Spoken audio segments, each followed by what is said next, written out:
జై మతాధి travels summer special Kashi యాత్ర 8వ తేదీ మే నెల 2025 నుండి మే నెల 21 2025 14 రోజులు జై మతాధి టూర్స్ అండ్ ట్రావెల్స్ కాశీ యాత్ర ప్యాకేజీలు. కాశీలో 9 రాత్రులు, నైమిసారణ్యంలో 2 రాత్రులు, మొత్తం 14 రోజుల యాత్ర. మా ప్యాకేజీలో ఇవి ఉన్నాయి: 3 టైర్ ఏసీ రిజర్వేషన్లు, 2 వైపులా రైలు టికెట్లు, స్వచ్ఛమైన శాకాహారం, వసతి, స్థానిక రవాణా కోసం కాశీ నుండి ఏసీ లగ్జరీ బస్సులు. మా సభ్యులు సీనియర్ సిటిజన్స్ ను మరింత జాగ్రత్తగా కేర్ తీసుకుంటారు.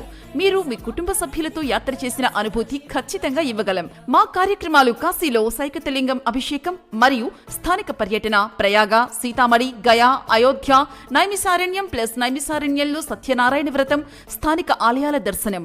కన్ఫర్మ్ బెర్త్ కోసం బుకింగ్లు 65 రోజుల ముందు తెరవబడతాయి. మీ సీట్లను బుక్ చేసుకోండి. మరింత సమాచారం కోసం టూర్ మేనేజర్ 9392284398 కి కాల్ చేయండి. హలో, నమస్కారం అండి. మేము యూట్యూబ్ ద్వారా జయమాతాజీ ట్రావెల్స్ గురించి తెలుసుకోవడం జరిగింది. ఈ జయమాతాజీ ట్రావెల్స్కి మేము 120 రోజుల ముందుగానే టికెట్లు ఆన్లైన్ ద్వారా బుక్ చేసుకున్నాము. వారు నమ్మకంతో టికెట్లు మాకు బుక్ చేయడం జరిగింది. మేము ఫోన్ ద్వారానే బుక్ చేసుకున్నాము. బుక్ చేసుకొని 18వ తారీఖు ఉదయం సాయంత్రం 5 గంటలకి మేము స్టేషన్లో మేము ట్రైన్ ఎక్కడం జరిగింది. తర్వాత రోజు సాయంత్రానికి మేము ఇక్కడ కాశీపట్టణానికి చేరుకోవడం జరిగింది. అయితే ఈ కాశీపట్టణం చేరుకోగానే మేము అనుకున్నాము ఎలా ఉంటాయి ఏర్పాట్లు.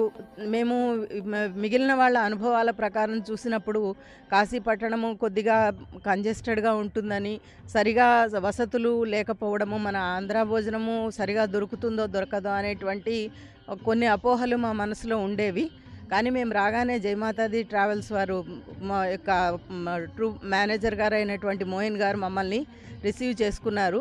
అక్కడ చాలా మాతో పాటు ఇంకొక 15 మంది దాకా మేము ఈ ట్రూప్లో రావడం జరిగిందండి. వారు చాలా అక్కడ మమ్మల్ని మాకు దిగగానే మేము ఎటువంటి ఇబ్బందులు ఎదుర్కొనగానే మేము ట్రైన్ దిగక ముందే మాకన్నా ముందుగానే ధర్మధ్వజం చేతిలో పట్టుకొని శ్రీ మోయిన్ గారు మమ్మల్ని రిసీవ్ చేసుకోవడం జరిగింది. మమ్మల్ని అందరినీ అక్కడి నుంచి నేరుగా శ్రీ వెంకటేశ్వర హోటల్ అనేటువంటి ఒక మంచి హోటల్కి మమ్మల్ని తీసుకొని రావడం జరిగింది సకల సౌకర్యాలతోటి. మేము 15 నిమిషాల కాలంలో మేము పూర్తి ఫ్రెష్ అప్ అయ్యి కిందికి వచ్చేసరికి మాకు వేడిగా ఆహారము, భోజనము అందించడం జరిగింది. ఆంధ్ర భోజనము అన్ని రకాలటువంటి ఎటువంటి ఉల్లిపాయ, వెల్లుల్లిపాయ లేకుండా సరైనటువంటి బ్రాహ్మణ భోజనం మాకు అందించడం జరిగింది. మేము మొదట ఆ భోజనం చేయగానే 2 రోజులు మేము ప్రయాణ బడలిక అంతా తీరినట్లు అనిపించింది. వెంటనే స్నానం చేసి ఆ రోజు రెస్ట్ తీసుకోవడం జరిగింది. తర్వాత